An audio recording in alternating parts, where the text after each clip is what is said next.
The galaxy had forgotten what it meant to be noble. For 3,000 years, the great powers of space had built their worlds on cold logic and harsh survival. The Zephyrians counted every resource before they acted.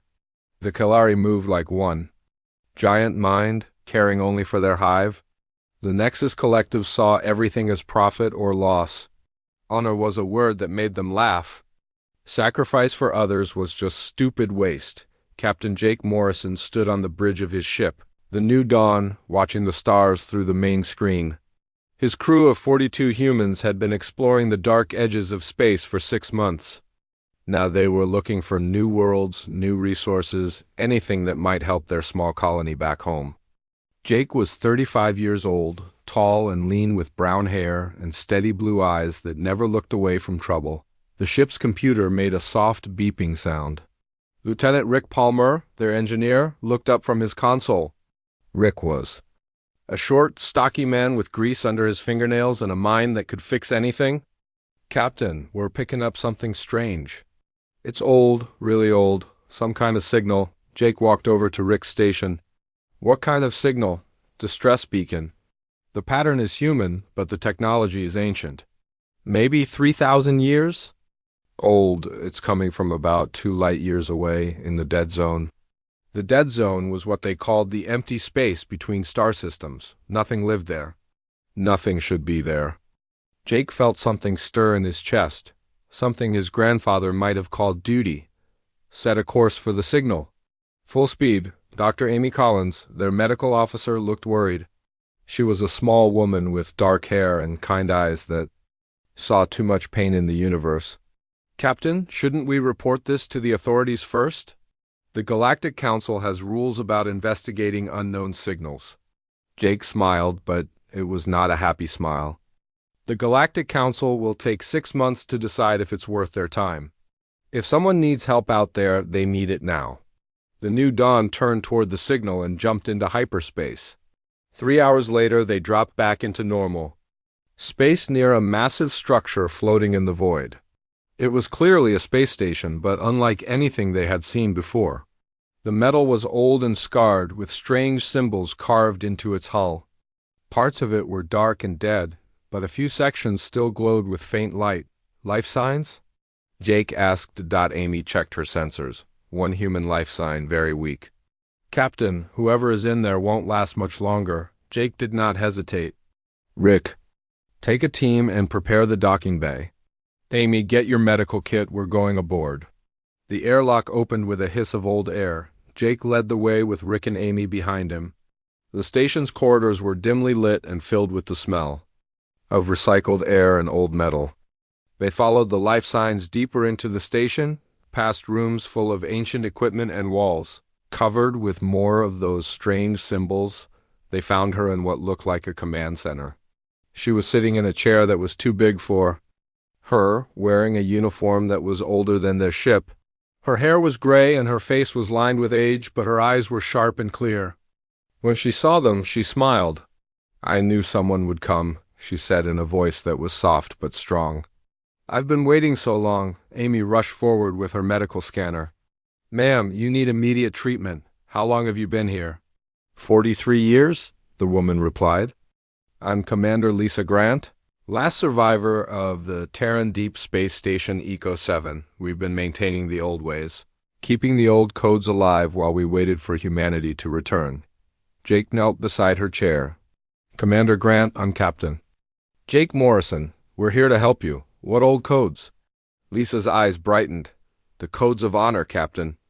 The way of the night. We protect those who cannot protect themselves. We stand between the innocent and the darkness. We fight not for conquest or profit, but because it is right. Rick looked confused. Knights? Like in the old stories? Lisa nodded slowly. Every human colony that went to the stars carried the old stories with them. Stories of King Arthur and his knights, of heroes who fought for justice and truth. We kept those stories alive, Captain. We lived by them. Jake felt something stirring in. His chest again, stronger this time. The galaxy doesn't believe in heroes anymore, Commander. They think honor is weakness. Lisa struggled to sit up straighter. Then the galaxy has forgotten something important. They've forgotten that the strongest thing in the universe isn't weapons or ships or technology. It's the willingness to risk everything for someone else. It's the courage to do what's right even when it costs you everything. Amy finished her scan. We need to get you to our medical bay immediately. Your life support systems are failing. As they helped Lisa to her feet, she gripped Jake's arm with surprising strength. Captain, promise me something? Don't let them turn you into what they are. Don't let them convince you that caring is weakness. The galaxy needs knights again, even if they don't know it yet. Jake looked into her eyes and saw something he had never seen before in all his travels among the stars. He saw true nobility, the kind that came not from birth or wealth, but from choosing to be better than the world around you. I promise, Commander, we'll remember.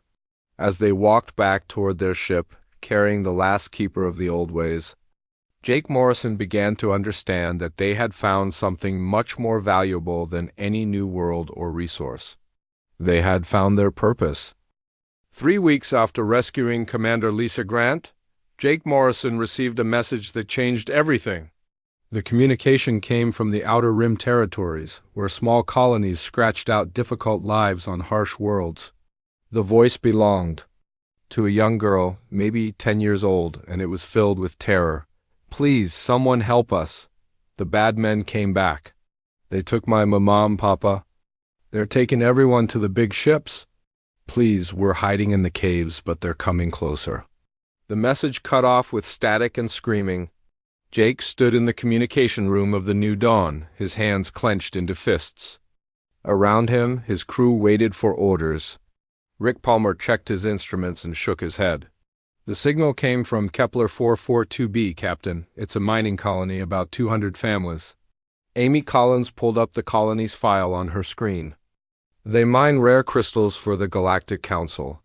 No military protection, no defense systems. Just ordinary people trying to make a living. Jake turned to Lisa Grant, who had recovered enough to walk around the ship. The old commander looked stronger now, but her eyes were hard with old anger. Pirates, she said simply. The Kalari war bands have been getting bolder.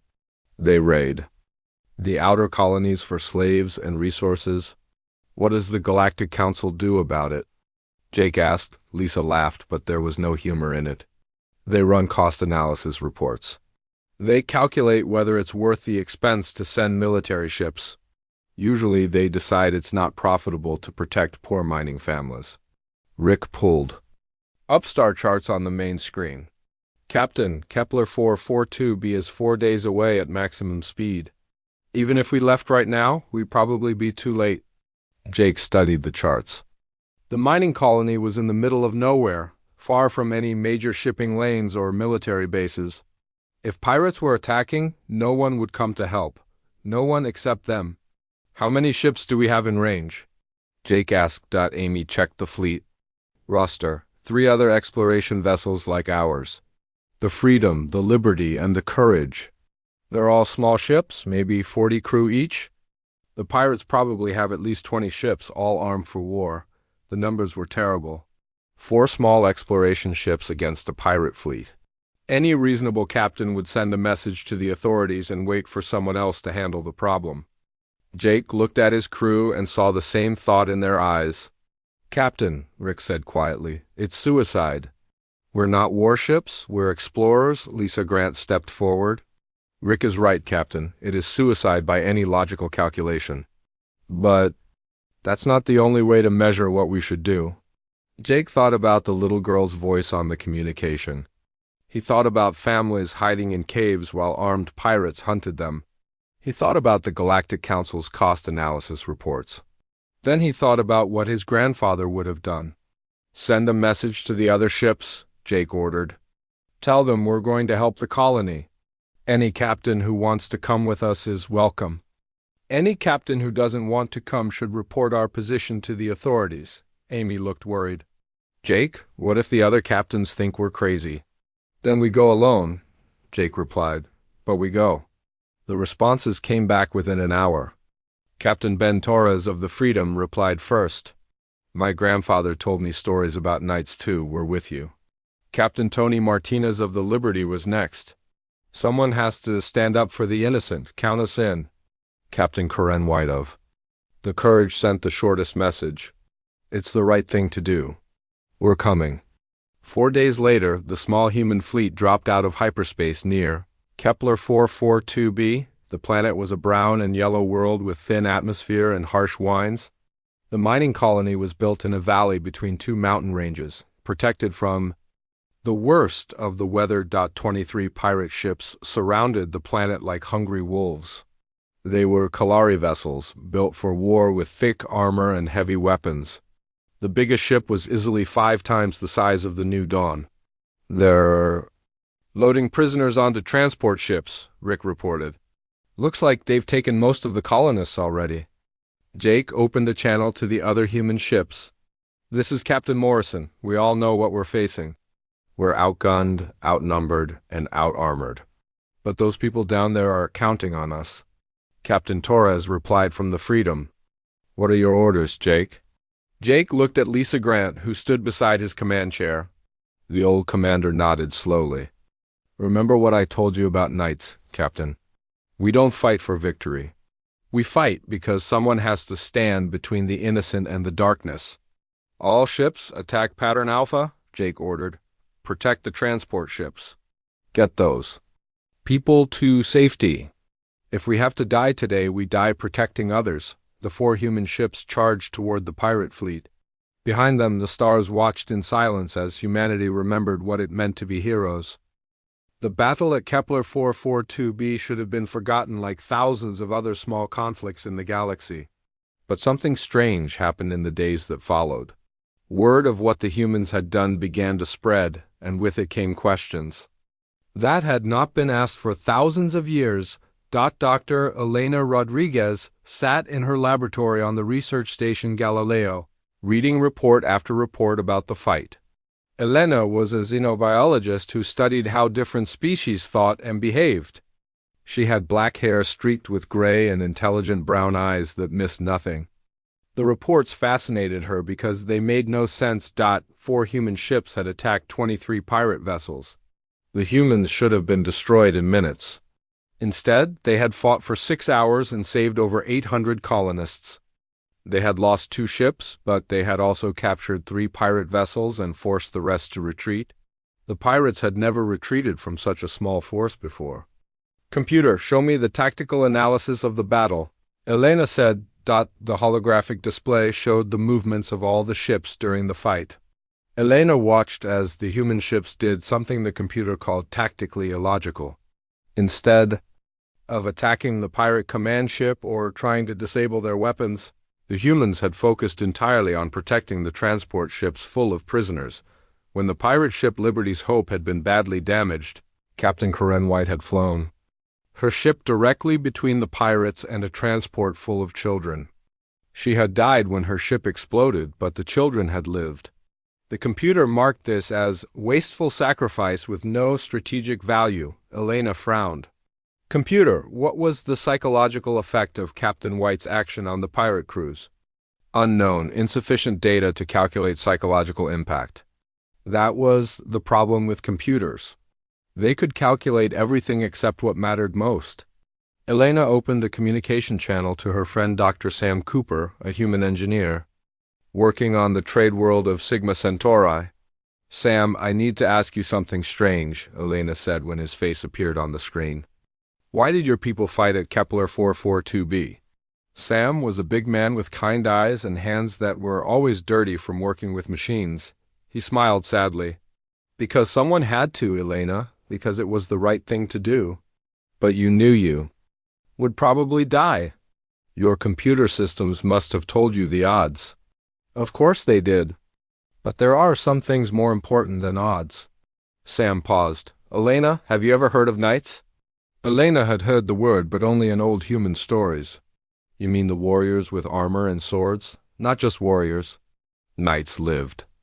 By a code, they protected people who couldn't protect themselves. They fought for justice and truth, not for money or power. They were willing to die for strangers. Elena felt something stir in her mind. Sam, do you think other species ever had knights? I don't know, but I'm starting to think they should have. After the call ended, Elena began researching the history of other species. She spent days reading through old records, looking for any mention of honor codes or warrior traditions. What she found surprised her. The Zephyrians had once had a caste of warriors called the Guardians, who swore oaths to protect their people, but they had been disbanded 3,000 years ago because they were inefficient. The Kellari had once honored individual heroes who sacrificed themselves for the hive, but they had stopped teaching those stories because they encouraged wasteful behavior. Even the Nexus Collective had once had myths about traders who refused to sell weapons to slavers even when it meant losing profits. But those stories had been forgotten when the corporations decided that ethics reduced quarterly earnings.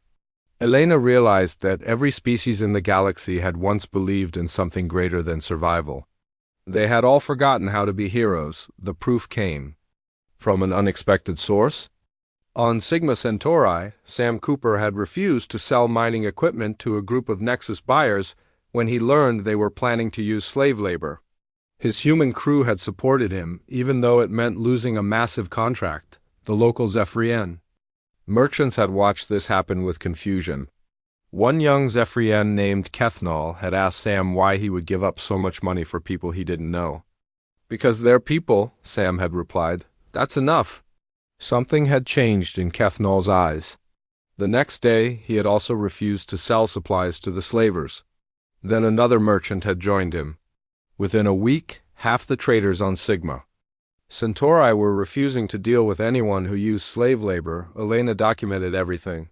She recorded interviews with aliens who had witnessed human actions. She noticed that exposure to human codes of honor was triggering dormant responses.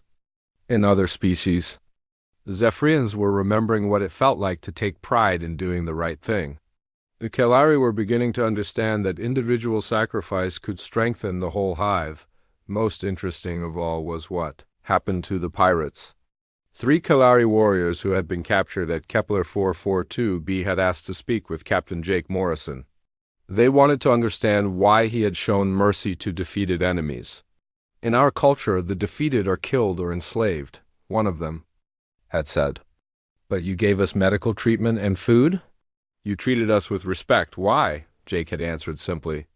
Because you're people. That's enough. The 3 Kellari had requested to join Jake's crew. They wanted to learn what they called the warriors. Code that makes enemies into brothers. Elena finished her report and sent it to the Galactic Council. She knew they would probably ignore it, but she had to try. The galaxy was changing, one act of heroism at a time. Humanity was teaching the stars to remember what they had forgotten.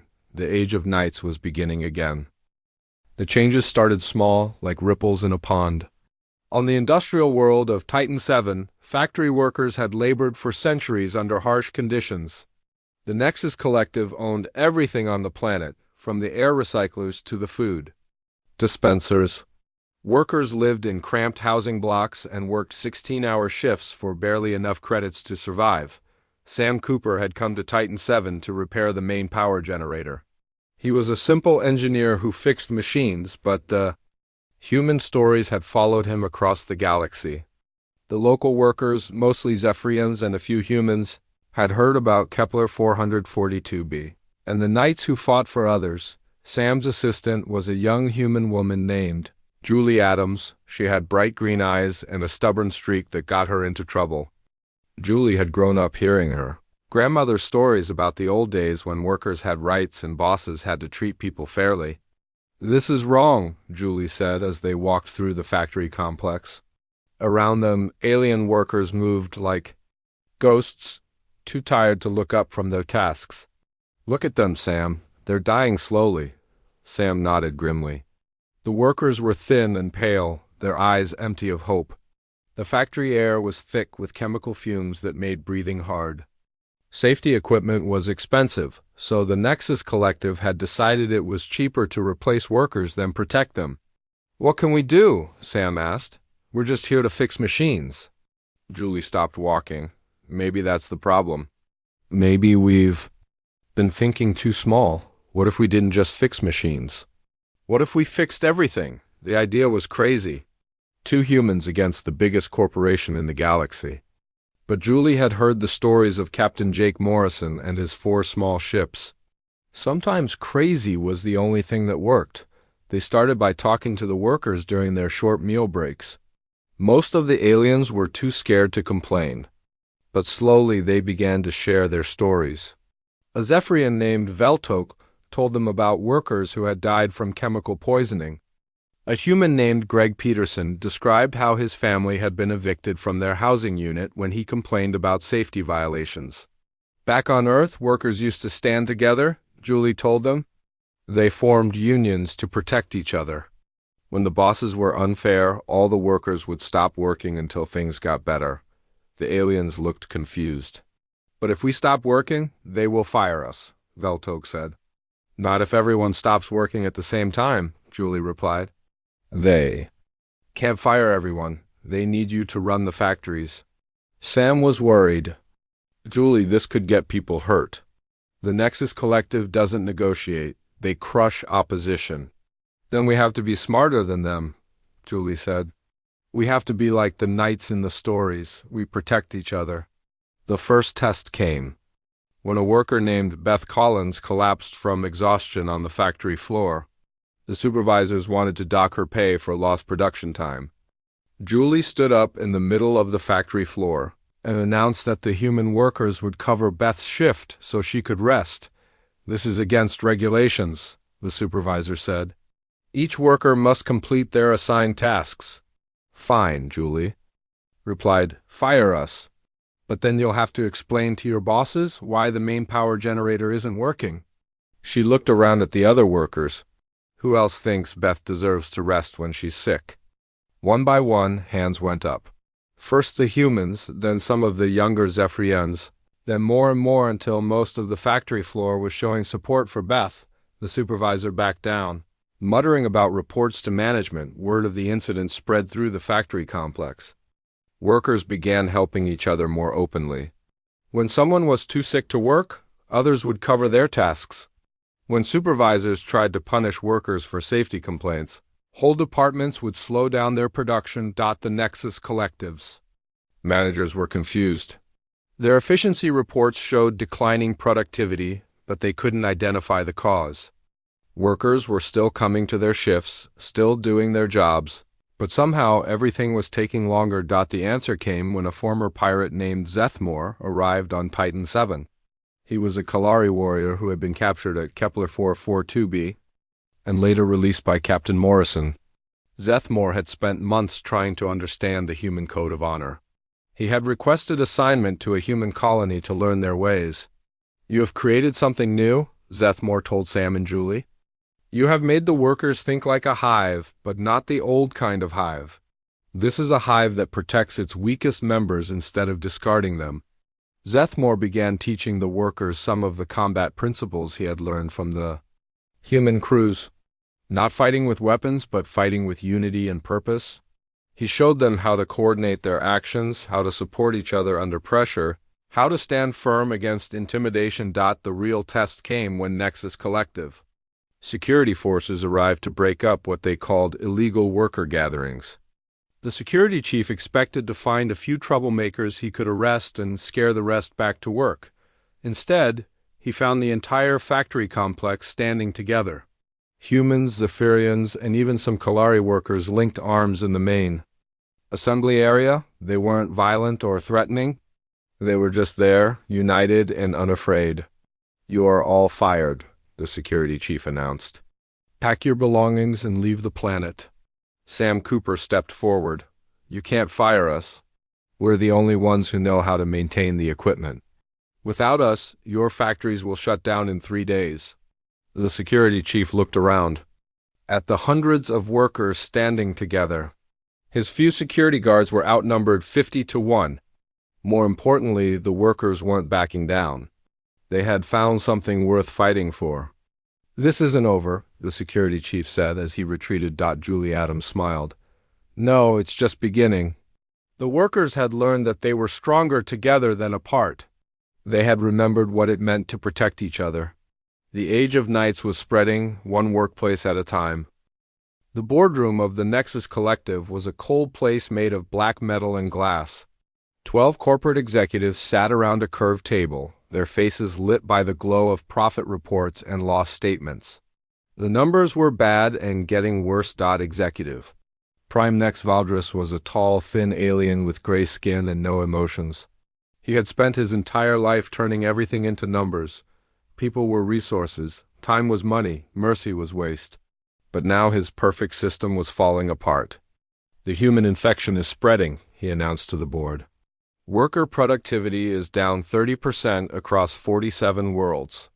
Our security forces report organized resistance in every sector where humans are present. Board member Kovacs pulled up a holographic display showing the affected systems. Red warning lights blinked across the galaxy like a disease spreading through healthy tissue. What exactly are these humans doing? They're teaching other species to be inefficient, Nex Valdris replied. They share resources instead of hoarding.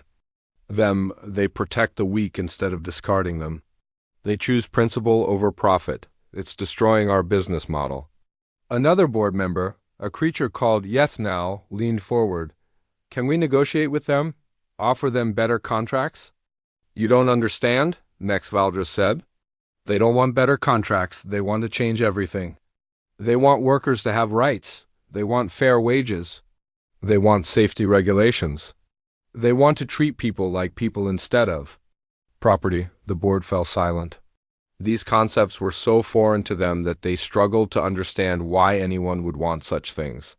For 3,000 years, the Nexus Collective had operated on the principle that maximum profit justified any cost. Then we eliminate them, Yethnal said simply.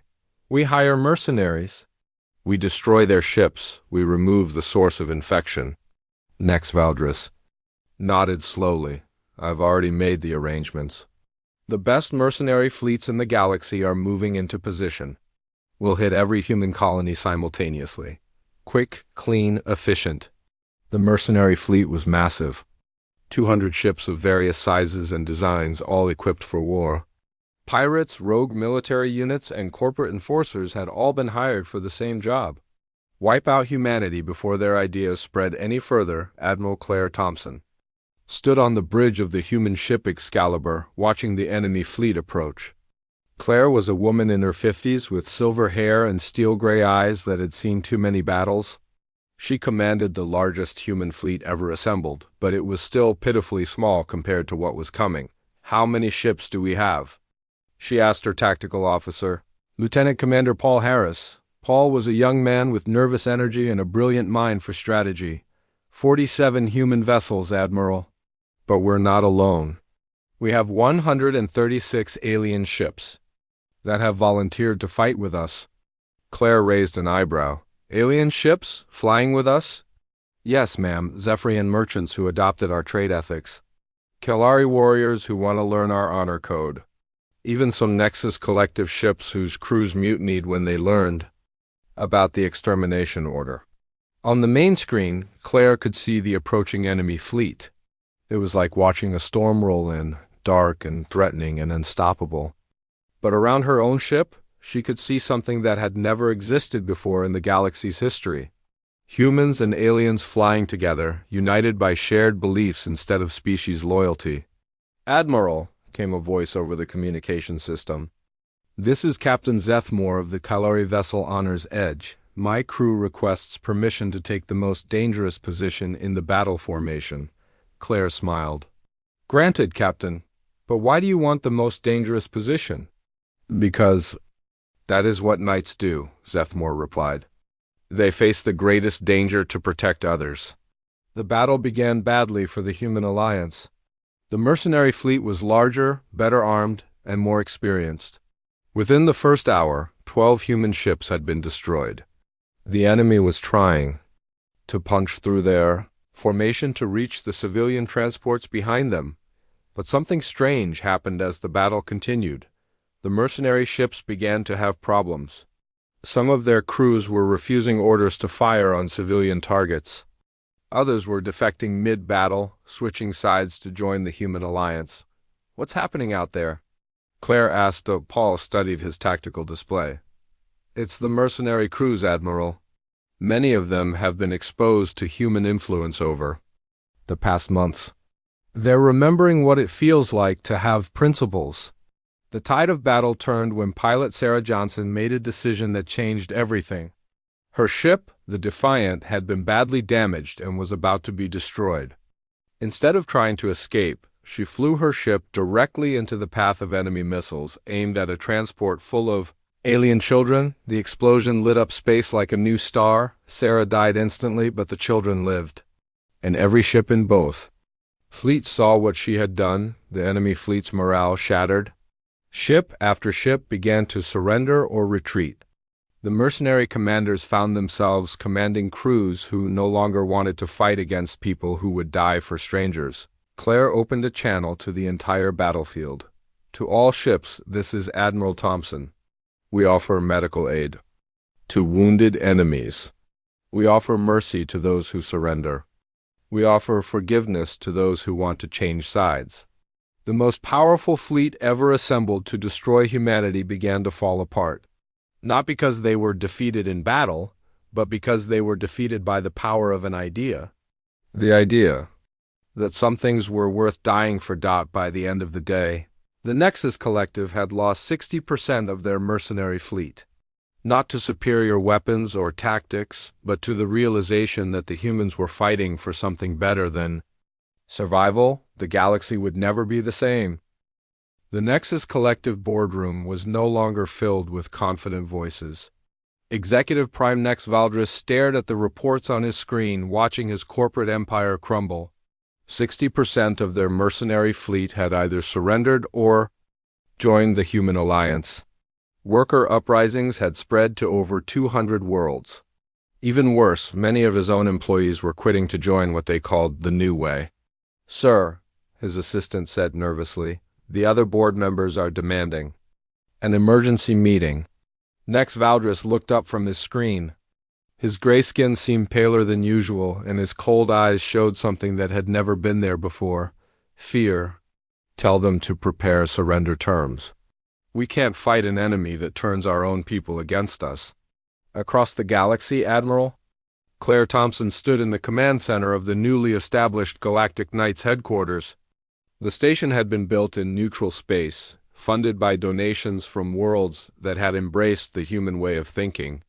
Representatives from dozens of species worked side by side, planning missions to protect the innocent and uphold justice. "Admiral," said Commander Lisa Grant, who had recovered fully and now served as the head of night training, "we have a communication from the Nexus Collective. They want to discuss terms." Claire nodded. "Patch them through." The holographic image of Nex Valdris appeared in the center of the room. The corporate executive looked tired and defeated. "Admiral Thompson, I am requesting an immediate ceasefire. The Nexus Collective is prepared to negotiate." "What are your terms?" Claire asked. "Complete withdrawal from all contested systems. Full recognition of worker rights on our remaining worlds. Fair trade agreements with all species." Nex Valdris paused. "And we request to send observers to learn about your organizational methods." Claire looked around the room at her staff. Former pirates worked alongside former corporate executives. Humans sat next to Zephyrians, Kalari, and dozens of other species, all united by the same simple principle that they would protect those who could not protect themselves. "Your request is granted," Claire said. "But understand this. We're not interested in conquest or revenge. We want to build something better." 3 months later, Jake Morrison stood on the observation deck of the space station New Camelot. The name had been suggested by a young Kalari who had read about the legendary kingdom in human stories. Through the wide windows, Jake could see ships from across the galaxy docked at the station's many ports. "It's beautiful, isn't it?" said a voice behind him. Jake turned to see Dr. Elena Rodriguez approaching. The xenobiologist had published her groundbreaking research about the return of heroic values to galactic civilization. Her work was now required reading at universities across hundreds of worlds. "Elena, good to see you," Jake said. "How are the new recruit classes going?" "Better than we hoped. We have Zephyrians learning to put principle before profit."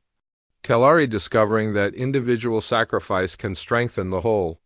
Even former Nexus executives are trying to understand the concept of ethical business practices. Jake smiled. And what about the children? Elena's eyes brightened. That's the best part. Come with me. They walked through the station's corridors to the education center. Through the windows of a large classroom, they could see human and alien children playing together. Their games were not about conquest or competition, but about rescue and protection. Groups of children took turns being knights who saved others from imaginary dangers. They're learning it naturally, Elena said. Honor, courage, compassion. To them, these aren't strange human concepts. They're just the way people should behave. A young Zephyrian girl ran up to the window and waved at them. She wore a simple cape made from fabric scraps and carried a wooden sword that had been carved by her human friend. In her mind, she was a knight protecting the innocent. The real victory isn't that we won the war, Jake said quietly. It's that we're teaching the next generation to be better than we were. Across the station, in the main assembly hall, representatives from 47 species were signing the Charter of the Galactic Knights. The document was simple and written in basic language that anyone could understand. It said that every person had the right to live in safety, that the strong should protect the weak, that justice was more important than profit, that some things were worth dying for. Former pirate Captain Zethmore stood at the podium, reading the oath that all knights would take. I swear to protect those who cannot protect themselves, to stand for justice even when it costs me everything, to treat all people with honor and respect, to remember that true strength comes from lifting others up, not tearing them down. The assembled representatives spoke the oath in dozens of different languages, but the meaning was the same in all of them. And they were choosing to be better than the galaxy had been before. In a small office near the assembly hall, Commander Lisa Grant worked with a team of historians to preserve the old stories that had inspired the new age. Tales of King Arthur and his knights were being translated into every known language. But they were also collecting new stories. Stories of Sarah Johnson, who died saving alien children. Stories of workers on Titan 7 who stood together for their rights. Stories of former enemies who became brothers. The children will need heroes to look up to, Lisa said to her team. Real heroes who showed them what was possible. As the ceremony ended, Jake Morrison walked to his private quarters. On his desk was a letter from the little girl whose distress call had started everything. She was now safely living on a protected world with her rescued parents. The letter was short and written in a child's handwriting. Thank you for remembering that someone had to help us. Thank you for being knights. Jake folded the letter carefully and put it in his desk drawer next to dozens of others like it. Outside his window, the stars shone with new hope. The galaxy had remembered what it meant to be noble. Heroes walked among the stars again, and they would never be forgotten. The Age of Knights had returned, and it was here to stay.